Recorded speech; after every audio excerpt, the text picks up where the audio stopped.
Daniel അധ്യായം 10. കാവൽ ദൂതന്മാർ തമ്മിൽ യുദ്ധം. പേർഷ്യ രാജാവായ സൈറസിന്റെ 3-ാം ഭരണവർഷം ബൽതെഷാസർ എന്ന് വിളിക്കുന്ന ദാനിയേലിന് ഒരു വെളിപാടുണ്ടായി. അത് സത്യവും വലിയ യുദ്ധത്തെക്കുറിച്ചുള്ളതുമായിരുന്നു. ഒരു ദർശനത്തിലൂടെ അതിന്റെ അർത്ഥം ഗ്രഹിക്കാൻ അവന് കഴിഞ്ഞു. ദാനിയേൽ എന്ന ഞാൻ 3 ആഴ്ചക്കാലത്തേക്ക് വിലാപം ആചരിക്കുകയായിരുന്നു. ആ 3 ആഴ്ചക്കാലം മുഴുവൻ ഞാൻ രുചികരമായ ഭക്ഷണം കഴിക്കുകയോ മാംസവും വീഞ്ഞും ആസ്വദിക്കുകയോ സുഗന്ധലേപനം നടത്തുകയോ ചെയ്തില്ല. 1-ാം മാസം 24-ാം ദിവസം ഞാൻ ടൈഗ്രീസ് എന്ന മഹാനദിയുടെ കരയിൽ നിൽക്കുകയായിരുന്നു. ഞാൻ കണ്ണുയർത്തി നോക്കിയപ്പോൾ ചണവസ്ത്രവും ഊഫാസിലെ സ്വർണം കൊണ്ടുള്ള അരപ്പട്ടയും ധരിച്ച ഒരുവനെ കണ്ടു. അവന്റെ ശരീരം ഗോമേതകം പോലെയും മുഖം മിന്നൽ പോലെയും കണ്ണുകൾ ജ്വലിക്കുന്ന പന്തം പോലെയും ആയിരുന്നു. അവന്റെ കൈകാലുകൾ മിനുക്കിയ ഓടിന്റെ ഭംഗിയുള്ളവയും സ്വരം ജനക്കൂട്ടത്തിന്റെ ഇരമ്പൽ പോലെയും ആയിരുന്നു. ദാനിയേലായ ഞാൻ മാത്രം ഈ ദർശനം കണ്ടു. എന്നോടൊപ്പം ഉണ്ടായിരുന്നവർ അത് കണ്ടില്ല. മഹാഭീതി പിടിപെട്ട് അവർ ഓടിയൊളിച്ചു. അങ്ങനെ തനിച്ചായ ഞാൻ ഈ മഹാദർശനം കണ്ടു. എന്റെ ശക്തി ചോർന്നുപോയി.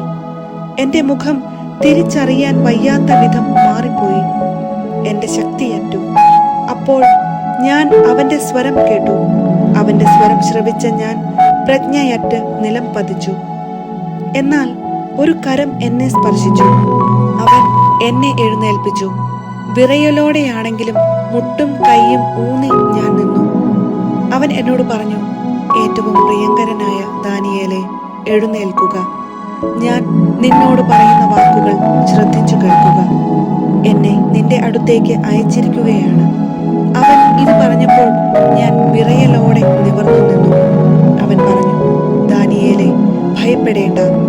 ശരിയായി അറിയുന്നതിന് നീ നിന്റെ ദൈവത്തിന്റെ മുൻപിൽ നിന്നെ തന്നെ എളിമപ്പെടുത്താൻ തുടങ്ങിയ ദിവസം മുതൽ നിന്റെ പ്രാർത്ഥന കേൾക്കപ്പെട്ടിരിക്കുന്നു.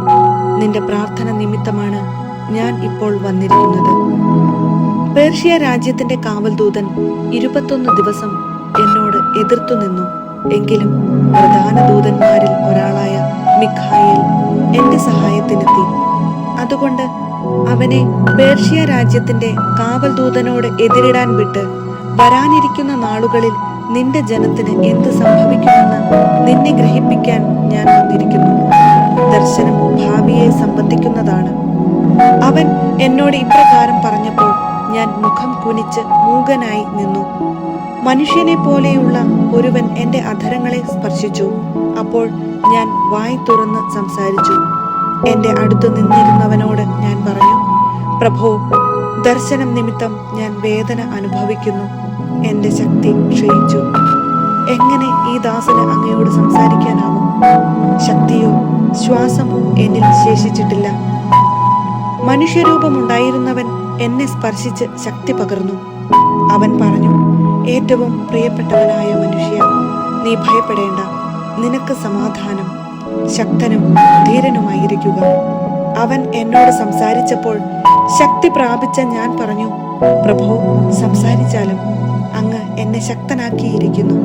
അവൻ പറഞ്ഞു, ഞാൻ നിന്റെ അടുത്തേക്ക് വന്നത് എന്തിനാണെന്ന് നിനക്കറിയാമോ? ഞാൻ ഇപ്പോൾ പേർഷ്യയുടെ കാവൽ ദൂതനെതിരെ യുദ്ധം ചെയ്യാൻ മടങ്ങിപ്പോകും.